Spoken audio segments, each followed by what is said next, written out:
Hello and welcome. Anthony Scaramucci hit back at Donald Trump on Sunday, claiming that the president eventually turns on everyone. For the last 3 years, I have fully supported this president, Scaramucci tweeted after the president called the former White House communications director incapable, but when he served in his administration.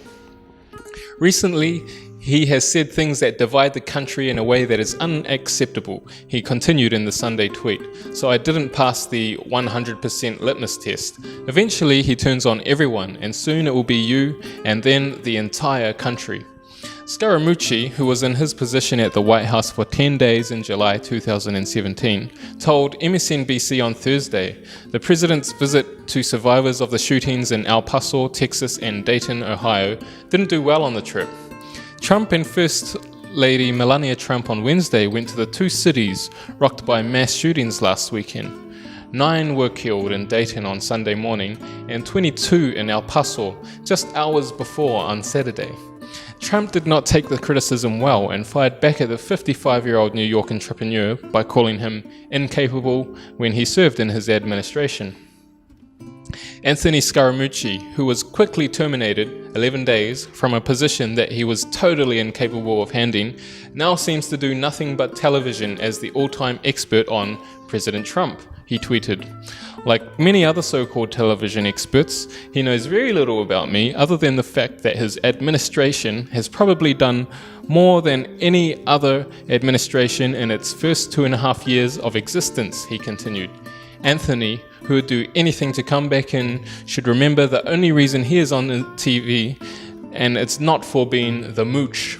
Scaramucci was able to predict during his appearance on MSNBC Thursday the backlash he would receive from his former boss. He probably would be mad at somebody for saying that, Scaramucci told MSNBC's Chris Matthews. Maybe he'll tweet something negative about somebody for saying he didn't do well.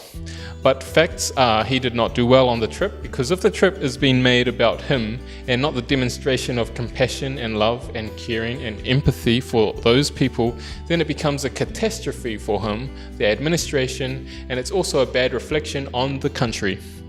On the show on Thursday night, a media report was discussed which cited 2 unnamed sources who questioned Trump's behavior as he visited 2 hospitals where he met with survivors and first responders Wednesday. Scaramucci then blasted the cowards in the White House for not conveying their opinions directly to the president and speaking anonymously to reporters instead. He added, "Something about Washington where there is an allergic reaction to the truth and people would rather tell the reporter on an anonymous phone call about what they think is going on in an attempt that they think actually saves their face. Those people inside the White House are a bunch of cowards. They should tell the guy the truth instead of picking up the phone and calling a reporter," he said. Last month, Scaramucci was one of a few Republicans to condemn the president's tweets, telling minority congresswomen to go back to their home countries. You know, that tweets is unstable, however you want to reference it, the former White House communications director told CNN. It's racist, it's obnoxious. A few hours earlier, he explained on Twitter why the Sunday thread from Trump was racist, claiming he wouldn't tell a white immigrant to go back to their country of origin. Would @real Donald Trump ever tell a white immigrant, whether first, second, third, or fourth plus generation, to go back to your country? No, that's why the comments were racist and unacceptable, Scaramucci tweeted. Scaramucci, who only served in his administration position for 10 days in the summer of 2017, said other Republicans didn't want to call out the president because people in Washington are allergic to telling the truth. Let's state it obviously for the viewers. I mean, Washington has an allergy to the truth. They are in the tank with each other. They need each other. Some of them are afraid they're going to get primaried by people that are more Trumpian than they are, Scaramucci said. Others are just saying, geez, my salary is dependent on something related to the administration. I need to keep my mouth shut. The Italian Americans said the tweet was even obnoxious to white immigrants. It's obnoxious to Italian Americans. It's obnoxious to a very large group of people. And you should apologize, he continued. Of course, he's not going to apologize, and he's going to double down and say that it wasn't racist. Trump suggested a group of 4 minority congresswomen go back and fix where they came from before trying to weigh in on American politics. All 4, Representatives Alexandria Ocasio-Cortez, Ilhan Omar, Rashida Tlaib, and Ayanna Pressley, were elected to the House in the 2018 midterms.